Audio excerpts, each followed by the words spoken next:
Alright, so today we've got a different location. We're in Roland's garden. Thank you very much for hosting us.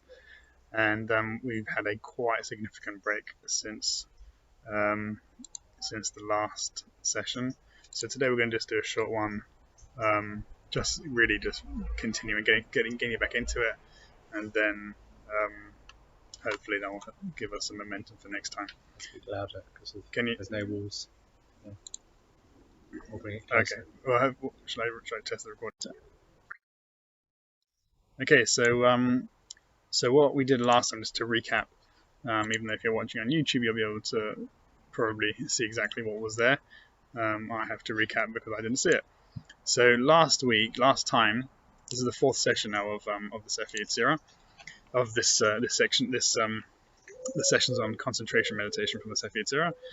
And so last time we looked at Shara Kedusha, and we read through Yitzhak Binah and Daat's the description of Hitbodedut, and we looked at the four types of practice. We looked at Kavanah, which we saw in the Tzivat Rivash, and which was the first preliminary practice. We just saw Dvekut, Hishtavut, and Hitbodedut as this three-step process which we see in Yitzhak Binah and we saw how they connected to what the Rambam brings. We saw the Rambam in Pirush Shmonot on Hishtavut.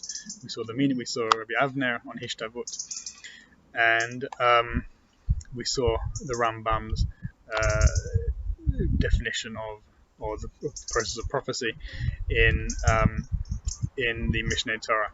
So what I wanted to look at today, so after we've gone through this we've understood there are four stages for meditation. The concentration begins with the application of attention, so kavanah, which is the application of attention. We saw how the Tzivat Rivash, the Baal Shem Tov says that if we haven't got the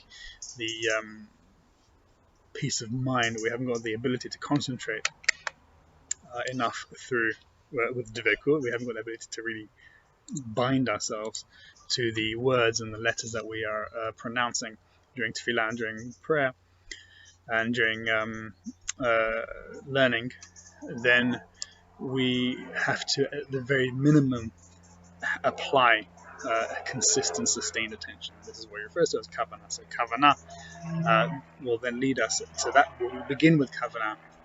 I'm not sure if you can hear that. Just pause it once you hear that noise.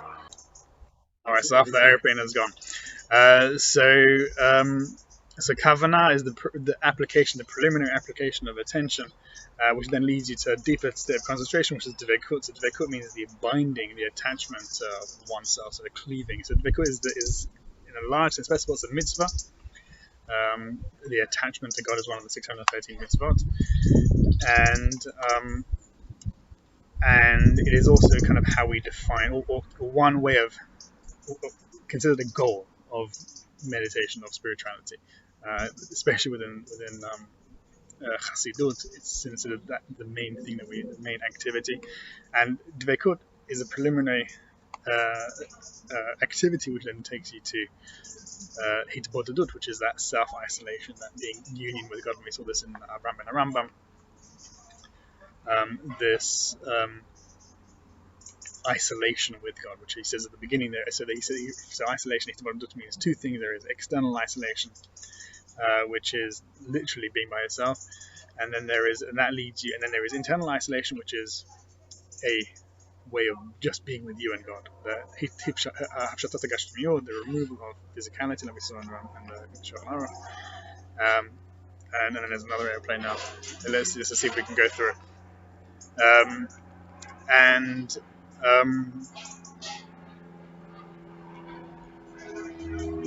Right above head. I'll pause it. So the plane's gone now. So Hitbodedut is the isolation with God, and then between dvekut and Hitbodedut is Hishtavut, which is that sense of equanimity, that everything is one and you are not aware. So we saw in the Shara Kedusha and Yitzhak Binah, you lose awareness of what is around you. So you no longer perceive whether you're being praised, whether you're being insulted. So when you're in this state of concentration, of absorption really, then you can see how, or you'll know that anyone who's experienced that you'll know that you're sitting here and there is nothing sensory that is going to be distracting you whatever happens, and you can sit with noise and with people trying to disturb you even, and nothing will budge you at that point. So these 4 stages, kavana, dvekut, hishtavut, and hitbodedut, are these 4 levels of absorption. We saw even within hitbodedut there was levels of absorption there. So what I want to do this week is to look at how these 4 types of activity connect with the Sefer Yetzirah, and how some elements of the language connect us with that. So again, we're going to just preliminarily go into it. We've already read over it, and we did a little meditation over it in the first session, in the first part of this of these series, these sessions on the concentration meditation, and we did a meditation over it, how these different stages correspond to levels of imagination practice. But here we're going to look at it from a broader perspective of how these different levels can correspond to the deepening levels of concentration and absorption. And then we might do a bit more kind of a different style. We'll do a bit of learning possibly. We'll look into the Gura's commentary on it. Okay, so let's bring up the Sefer Yetzirah.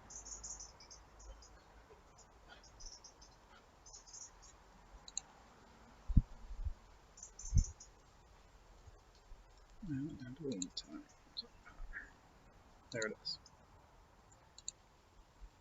Okay, here we go.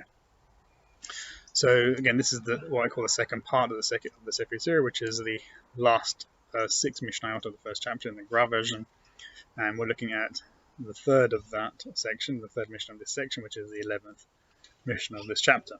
So let's read the Mishnah again. Shalosh מים מרוח חקק וחצב בהן כף בית אותיות מתוהו ובאו רפש ותית חקקן כמין ערוגה חצבן כמין חכמה סבבן or שיחכן. The other versions כמין מעזיבה ויצק להם שלג ונעשה עפר שנאמר כי לשלג יאמר הווה ארץ. So the third of the spherot, is water from fire, מים מרוח. It says chakakan v'chatzavan. So this is, again, like I said, this is a technical language. It's ecstatic Kabbalah, which refers to types of meditation. So there are 5 of these: chakika, chatziva, tziruf, timura, and mishkal. And they refer to different types of manipulation of the letters. In this section, you'll see that we only deal with chakika v'chatziva. So you can see the underlining here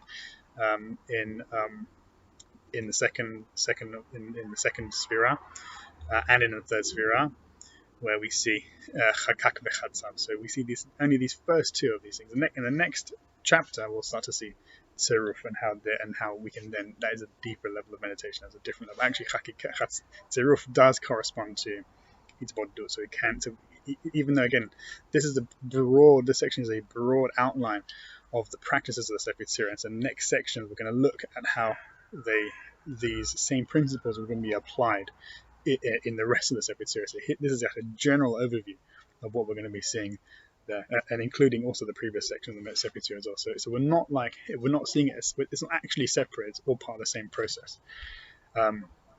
So chakak v'chatzav. So these are technical terms referring to a specific type of meditation. So what was engraved and carved?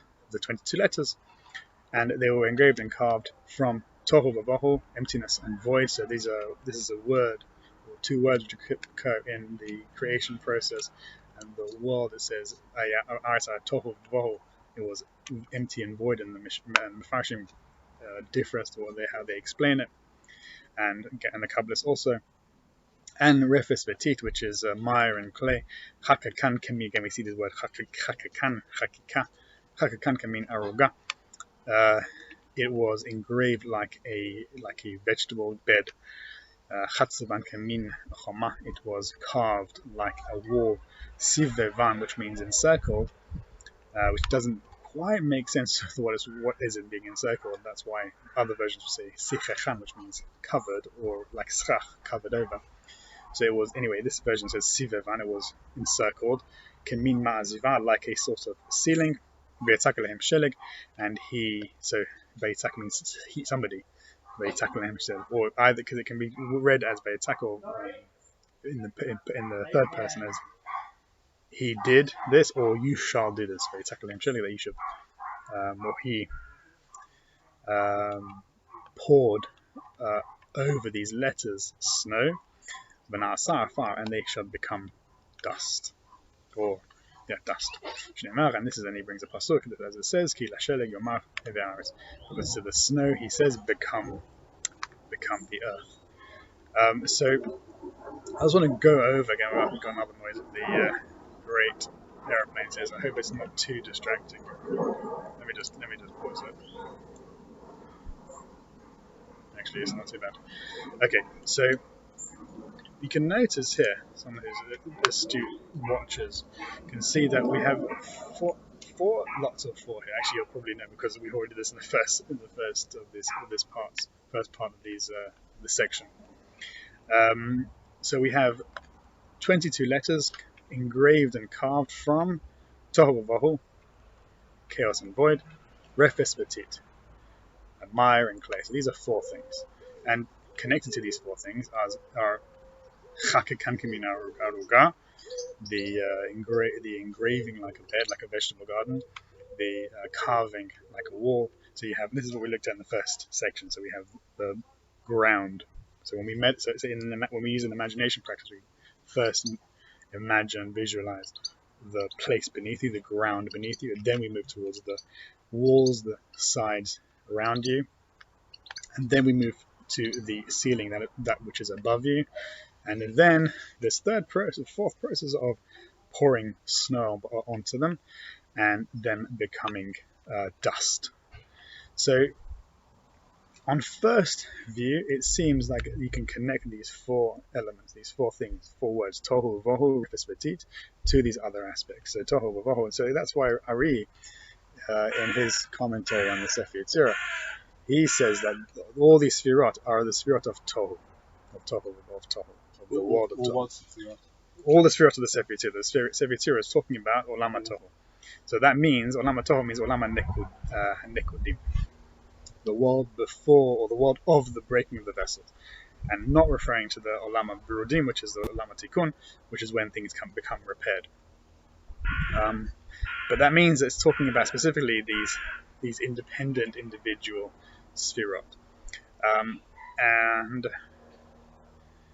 Again, if you forget that the whole point of the Sefer Yetzirah is telling you how creation took place, and that what took place through this speech process, this speaking process. So the spherot are spherot of Binah, like we see in the first Mishnah here, the first Sphirah here, and in the first section of the Sefer Yetzirah, the earlier part of the first chapter, where we see spherot Binah, that it is an aspect of silence. So here we have beginnings of speech, and speech is referred to as hakika chatziva, tziruf tumuran mishkal,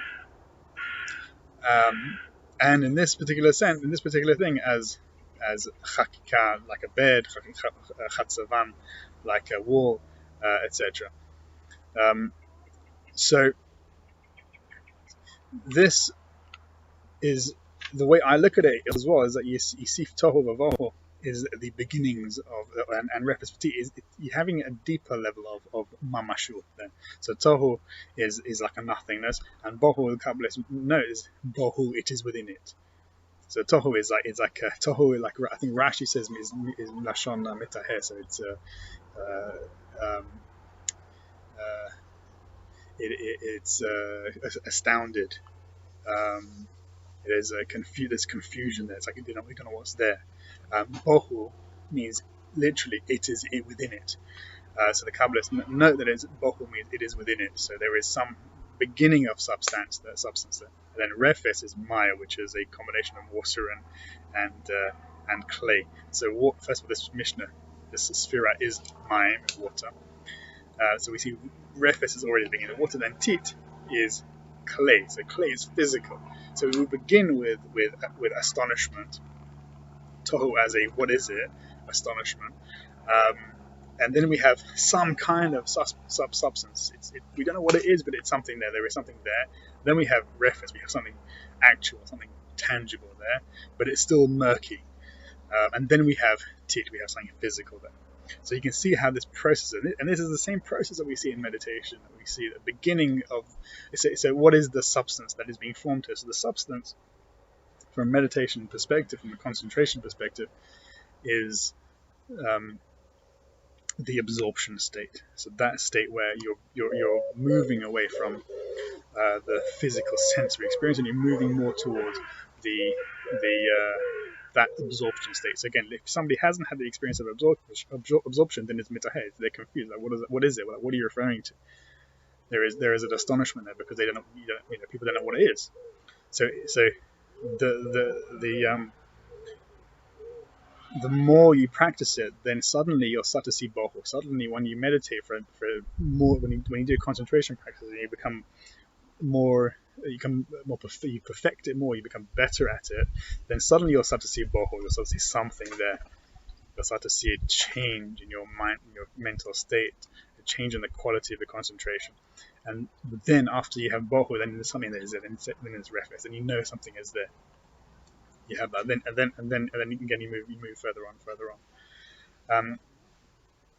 So right in the first part of this section, we already spoke about how these four actions correspond to that. But again, again, you're probably going to preempt it. But these four actions, the way I'm looking at it, corresponds to kavana, dvekut, hishtabut, and hitbodedut. And again, for me, it's just a linear 1-to-1 ratio, their relationship. So kavana is that beginnings of the practice, the beginnings of concentration. You're still, just like Baha'u'llah says, it's a hard thing to do. One second.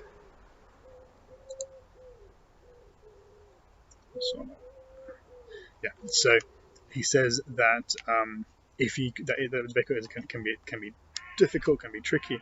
So you begin with kavana, which is the application of attention. So therefore tohu corresponds to kavana, bohu corresponds to dvekut, when there is a substance there is an actual attachment there, and then hishtabut is when we have this absorption state. So that's why it connects with chochmah. Chochmah is a state of unity. So we look in Rav Morgenstern, you can see, look again. I go back to and I direct you to Joe Rosenfeld's his series on entering the sea of wisdom. It's a podcast, because he talks about this all the time. Chochmah, we see how is the unitive state. And again, like it's the same thing of unity in that we saw in Osvirot Blima, which is Olam Atsilut. This takes us there. Again, you actually just realize that you can take these four things as processes moving towards Olam Atsilut as well. But whereas the opposite, so normally the Olam Asiyah is the physical world, corresponds to tangible things, but actually what we're referring to here in the meditation state is the beginning, the construction and the tangibility of the spiritual. So it's almost like an opposite there. Actually, we see this in the early Kabbalah as well, medieval Kabbalah, that the Ramchal speaks about it as well. He talks about in Klach Petrei Chochmah, in relation to the meaning of Ohr Hozer, the returning light, and I think it's there. In any case, there is around there. I believe it's definitely in the early Kabbalah. That is, Ohr Yashar is the spherot coming from the creative process, from God to man, and Ohr Hozer is the creative process coming from man to God. And then what was Keter, what was Malchut in the Ohr Yashar is actually Keter in Ohr Hozer. So we see again it's the same principle there. So even though the clay should surely represent Asiya, and in some ways this is what it does. When you're talking about creative process, it is referring to that. But when we talk about meditation process, when we're talking about the process of what we refer to as ishtalut de'oraita, the struggle of Torah, which is lemindale, to know God, that is the returning process, returning shuv lamakom, returning to silence, and that is that's why here we can look at it, this process as a gashmiut, a physical, the being megashem, the bringing into reality of this meditative, concentrative state, the spiritual state. So you can look at it, the asiya therefore corresponds to tohu, Yetzirah to bohu, bri'ah to refes, and atsilut to tit, and to hitbodadut.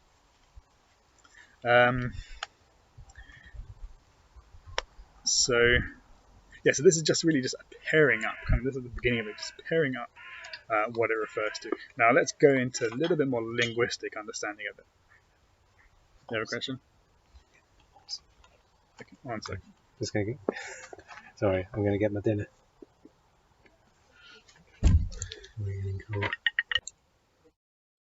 Okay, so let's bring up now the Sefer Yetzirah, and we'll look at the Gra's commentary on it a little bit, and then we'll see how hakika, the meaning, what that means, what that refers to. Question. Yeah. Because obviously you're referring to how this. Come closer. You were referring to how this relates to meditation as you were speaking. I was just looking kind of ahead of my Kaplan commentary, and when it says about like a garden, like a wall, like a ceiling, he says it's referring to like the lower, the sides, and the tops of letters. So would it not be the case that it's perhaps just referring more, perhaps ordinarily, to maybe the way you're picturing letters? As in, I mean, I mentioned that in the first part. I don't know if you remember, but I did mention that in the first part. Okay. So that definitely does refer to that again. But there's multiple layers here. So Sefer Yetzirah is this grand, like I say in Kabbalah again. This is for me a mantra. Kabbalah is like looking at a high dimensional object in a low dimensional space, which means that we're seeing something which doesn't quite fit with what with how our world is constructed, and so therefore it appears as different things. So there are multiple levels of meaning and understanding of it which don't necessarily contradict each other. Just like in Torah there is pardes, there is pshat, remez, drush, and sod. Here also there is the. I'm not saying it's pshat, remez, sod, and drush, but there is. Maybe it is. Maybe what you're saying is the pshat. There's a simple understanding of it.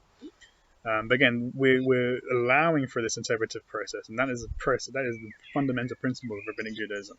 That we have perush, and the early rabbis were called prushim, the people who also, on one hand, separate. They are prushim. They are separated. But also that they explain. The perush is a commentary and explanation, interpretation. So that is how we work here. So let's have a look at the commentary here. Let's just read it, because actually his commentary here is not very long, and I'll read it and we'll see what's relevant there. So he begins Shalosh Ma'am Mirach. He begins the commentary on the first psukim. He says, "Hu mayim she'al harkiya." So this is really interesting. He says that we spoke already about mayim, the two waters. We looked at the Radzina Rebbe in his Hakdama V'ticha Sefer Beit Yaakov, his introduction to the Beit Yaakov of his father. We saw this idea of upper water and lower water that corresponds to the Maaseh Merkavah and the Maaseh Bereshit. So here we see the Gra, who was a mitnaged, who was not a chassid, but he brings the same teachings, and so he says here, "Hu mayim." So this shalosh mayim ruach, water, this third Mishnah, the third sphere, which is Chochmah, which is mayim ruach, water from fire. Hu hamayim. Sorry, I'm going to say. Did I say fire? I've been saying fire. I'm making this not fire. So I meant mayim ruach, water from breath. This is mayim she'al harkiya. This is the water which is above the heavens. So in the second, what does that mean? So we saw it when we looked at the introduction to the Beit Yaakov of Radzina Rebbe a few sessions back. There are the upper waters and the lower waters, and on the second day of creation, God created the firmament, which I think he might actually mention it here. That firmament is Daat. That is that was the separation within the water. So the waters were separated on the second day. So originally they were one. Originally, that's the print idea of the Razina he brings there. Then that was the mistake of Ben Zoma. One of the mistakes of Ben Zoma. The distance between one of his mistakes was the distance between the upper and the lower waters. But the Razina says that really their difference is almost nothing. And originally they were never different. Originally, the upper unity and the low unity were exactly the same. There was no contradiction between them. There was only one unity. The creative process divides between the waters, and that creates this illusion of independent existence, when in fact there is only one existence. But they create this illusion, but the illusion also has a substance to it. It's not. It's real. It's fake, and it's not fake because it's fake because the upper waters still exist, which means that is still a reality, that everything is God. But it's not fake because the lower waters exist, because there is a firmament. So if had the upper waters been erased completely, then there would only be separate existence, and there would only be the idea that there is man and God. Is there a better word for firmament? Firmament, because it's a difficult word. Sky. It means sky, really. Yeah. That's what it refers to. Covering or roof or yes. Yeah.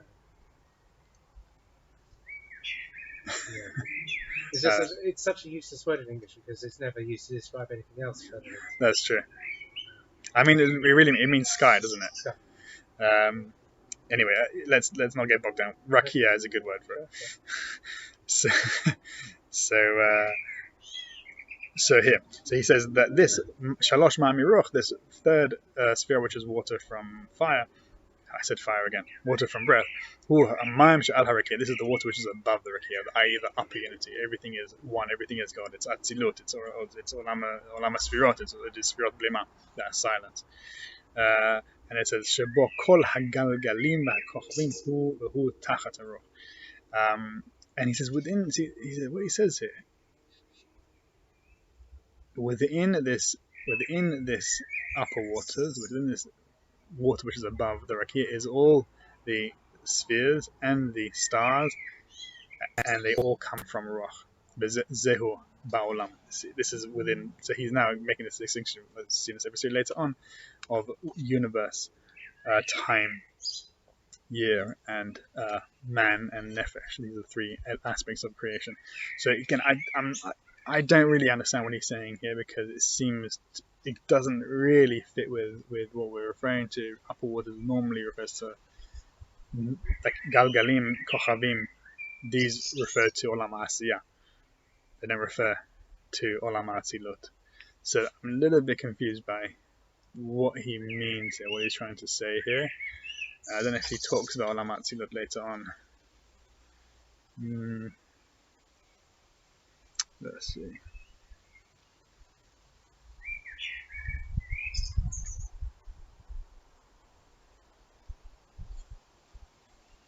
Yeah.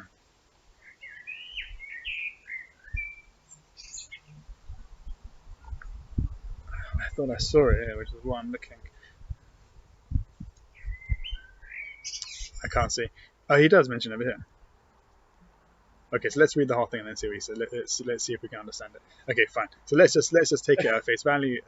Within this upper water, which is Chochmah, is the spheres and the stars, and this is beneath ruach, which is keter. Zehu בעולם, this is in the world. ובשנה, and in the year, in time, גלגל המזלות שבהן חיות העולם הזה. This refers to the sphere of the fixed stars, that within that the living חיות, maybe it means חיות העולם הזה, is the rather than chayot, so it could be living beings in this world of העולם הזה, or it could be chiyus העולם הזה, the life force of this world. Could be that. Anyway, not sure. ובאדם and in man, הן המוחין בו משכן החיה. and within man it is the mind states, the mochin, the brains, the minds, which is the sanctuary, the mishkan, the tabernacle of the, I guess, the chaya, just the living angel, the living being.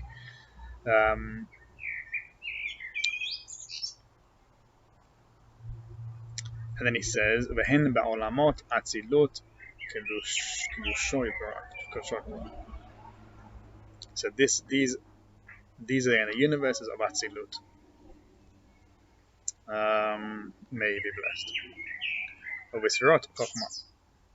Okay, and this, okay, fine. So when he says with these בעולמות, i.e., out of the related to the four universes, they are in atsilut, and in the spirit it's chochmah. Okay, so he does this a lot in the grounded commentary, that he kind of categorizes what is written in the Sefer Yetzirah according to Olam, Adam, Shana, now in Oblamot and Spirot. So these are 5 different types of category of what it's referring to. So again, like I said, it's again, Oblamot Atsilut makes sense, right? Like we said, we just said, right, that the upper waters correspond to Olam Atsilut, right? It corresponds to Chochmah, so that's Olam Atsilut. So now, so maybe he's bringing these kind of I'm not sure if he's saying that these galgalim and all these different things that he's referring to, and the mochin are right. So it seems to me, okay, now I'm trying to understand it, I'm trying to process it as I'm going through it. It seems that what he's saying here is he's giving 5 different types of explanations of what מים מרוח is. Water from fire. Again, I said fire. Water from breath. 4 different types of understanding. One understanding is from the Sefer Yetzirah's understanding, the Sefer Yetzirah categorization of, or three of those understandings is from the Sefer Yetzirah's categorization of Olam, Shana, and Adam. So in Olam, in the universe of Oblamot, it refers to the spheres and the stars, which is beneath the wind, because within the Sefer Yetzirah we have the stars. This connected to the spheres. Actually, the Sefer Yetzirah doesn't talk about spheres; it talks about stars. So he says spheres there, which is the 7 planets, the seven letters of the 7 doubled letters, which are the letters which sound differently when you add a dagesh to them, bet and vet, etc. So those would therefore be opposed to the 4 elements. So I guess some kind of way these 7 planets towards the 4 elements become, I'm not sure, maybe not, I'm not sure. In any case, then mazalot in the spirit of the universe, in the spirit of time, these are the 12. So mazalot is, again, you see the 7 planets there, 7 letters, 7 doubled letters, and now we have the 12 simple letters here. So he brings them like that. Okay, I don't understand how water from wind really kind of makes sense. I really don't get it. I guess maybe it'll come later on when we start looking at these 7 double letters. It's definitely connected to the 7 doubles and the 12 mazalot, but 12 letters, simple letters, but I'm not sure exactly how they connect to that. Okay, the last section talks about it as well. Okay, now let's move on to the next bit.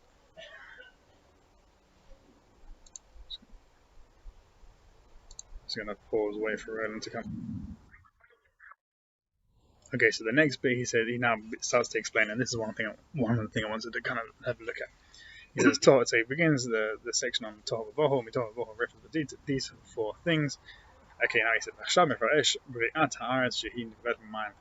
now he says, he comes to explain, now the Sefer Yetzirah comes to explain the creation of the universe, of the earth, which is from water. Like it says in the 3rd parak, must be. והן דל דברים שהן במים There are 4 aspects of water, and these are tohu vohu, neged chochmah bina. So within these are different aspects of chochmah. So tohu vohu correspond to chochmah and bina. Refes v'tit,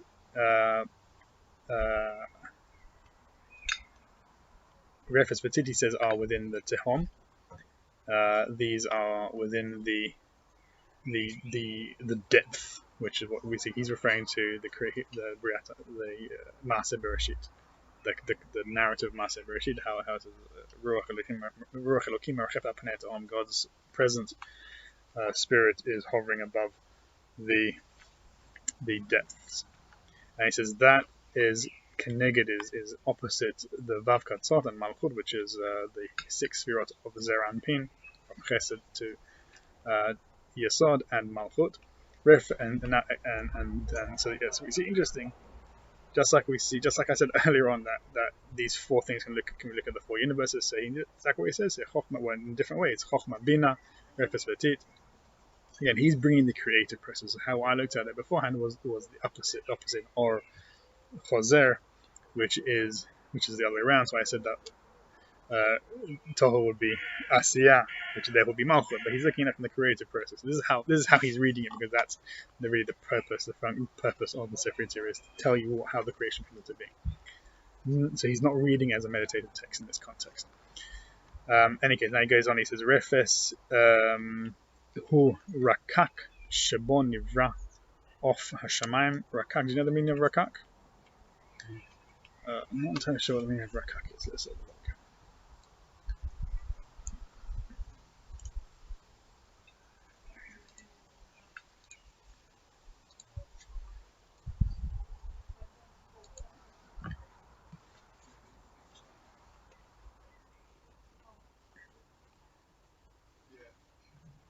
Okay, give me 1 second. Whilst I load the translation here. Let's see. Okay, it's taking a long time. Is it coming up? Nope, not yet.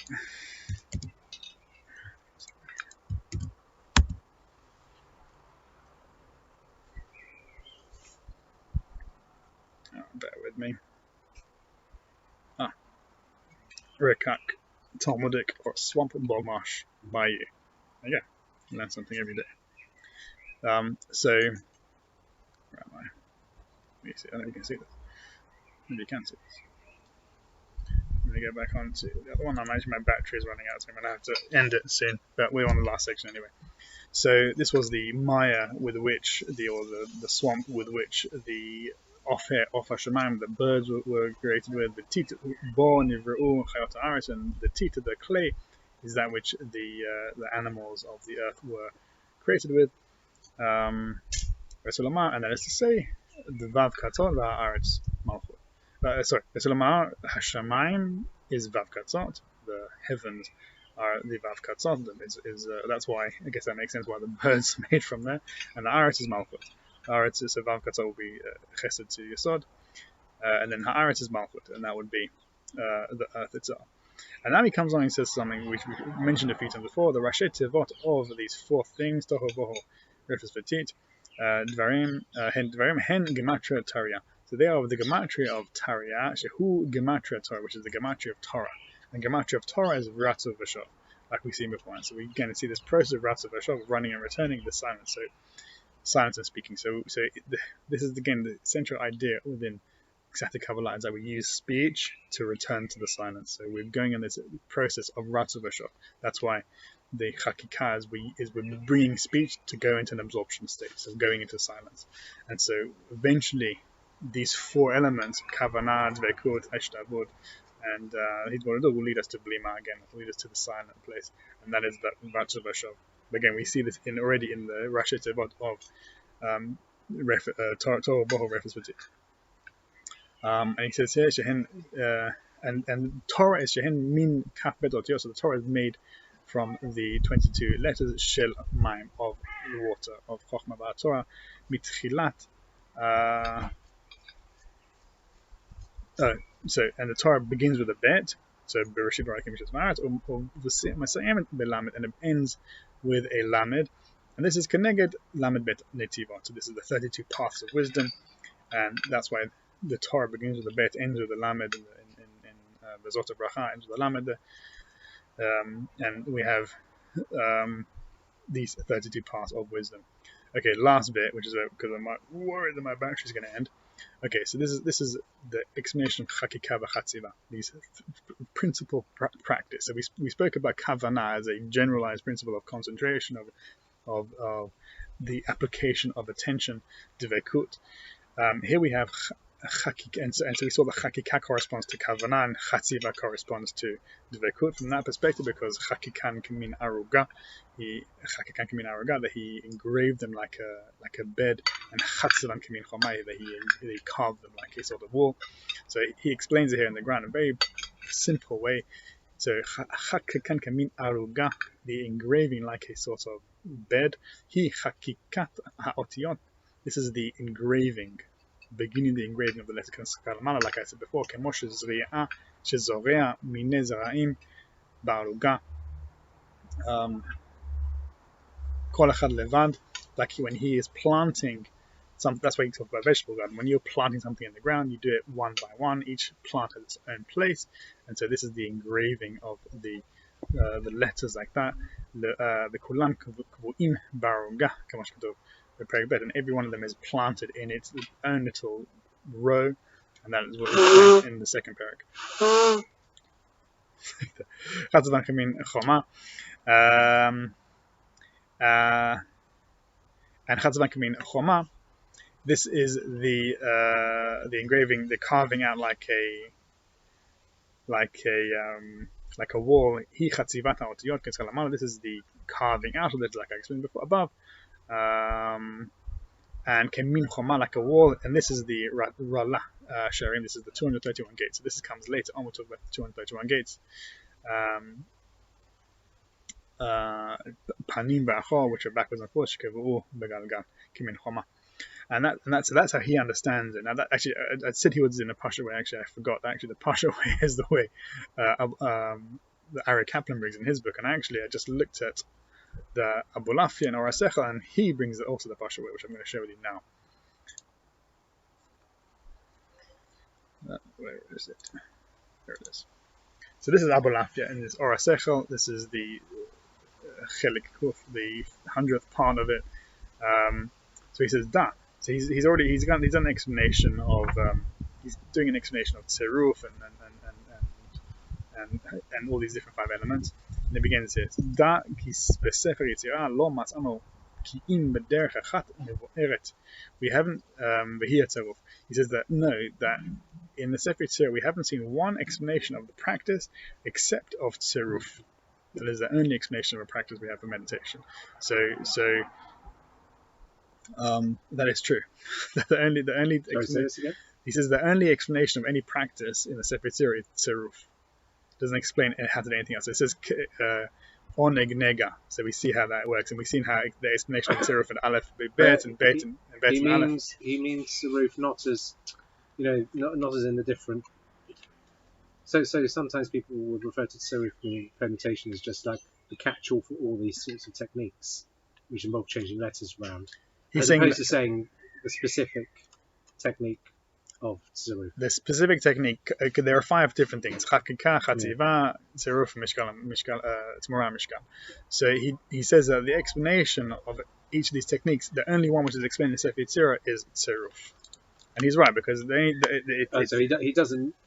The only one. Okay, so he's not using tzeruf as a catch-all term for any type of, for all 5. No, he's not using it as a catch-all for all 5. He's saying it's the only one which is explained, right? All the other ones are not explained. So the clear one is oneg and nega, which says in the Sefer Yetzirah that the opposite of oneg is nega, of bliss is plague.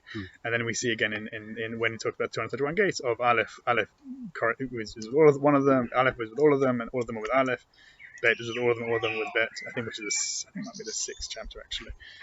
But it's there anyway. But that's only practice was explained, and so therefore you need how do you do the rest of them. And so he comes and explains it. Even though there it says engraved and carved and weighed and ciphered and permuted. So now he explains what is, at least he begins to explain what is חקיקה. He says, and indeed, what is חקיקה? הורה על תחילת הכתיבת בחקיקה. It tells you about the beginning of the writing of the letters. So again, writing or even the speaking of letters, בחקיקה, or even the concentration of letters, בחקיקה, is with an engraving. כי כן, שם הסופר בלשוננו מחוקק, and this is the language of the sofer, of the person who writes בלשוננו, in our language מחוקק, that it is engraved. והוא עניין תיקון החומר להכינו לקבל צורה. And this is an important thing because it tells you about meditation. This is the idea of the rectification of the form. So basically holding the form in your mind. So if we're talking about meditation and visualization as an image, then it is the beginning of a perceiving, of a creating the form in your mind, right? Tikkun hachomer, which is the fixing, the fixing of the form, la'achino lekabel tzura, to prepare it to receive a tzura. So maybe tzura refers to the actual, and it does. So this will be the next section. בעולם, and indeed, what is chatzavan engraving, carving referring to? This teaches hora al nitinat tzura b'chomer. This is about the giving of the form to the substance itself. And now, chomer and tzura, these are technical terms within Aristotelian philosophy and in the Rambam itself. Chomer and tzura. Can you explain a bit about chomer and tzura, Roland? Yeah. So chomer we'd normally translate material. Yeah. And tzura would normally translate form. So substance and form. So substance and form, sometimes material. And this derives from Aristotle, and he said that kind of reality, and Aristotle was really into talking about physical reality more, but reality in general is a combination of material and form, and these kind of the two arise and fall together. So he would say that if you've got form, which is like a big rock. You've got material, which is a big rock, and then the form you kind of create a statue out of it, and it's like the statue is already existing within the rock, and they're kind of they're mutually dependent. So in the same way, the world and everything in it is a combination of these two. But when you get into later philosophy, people sort of change these a bit, and but that's where it derives from. Right, yeah.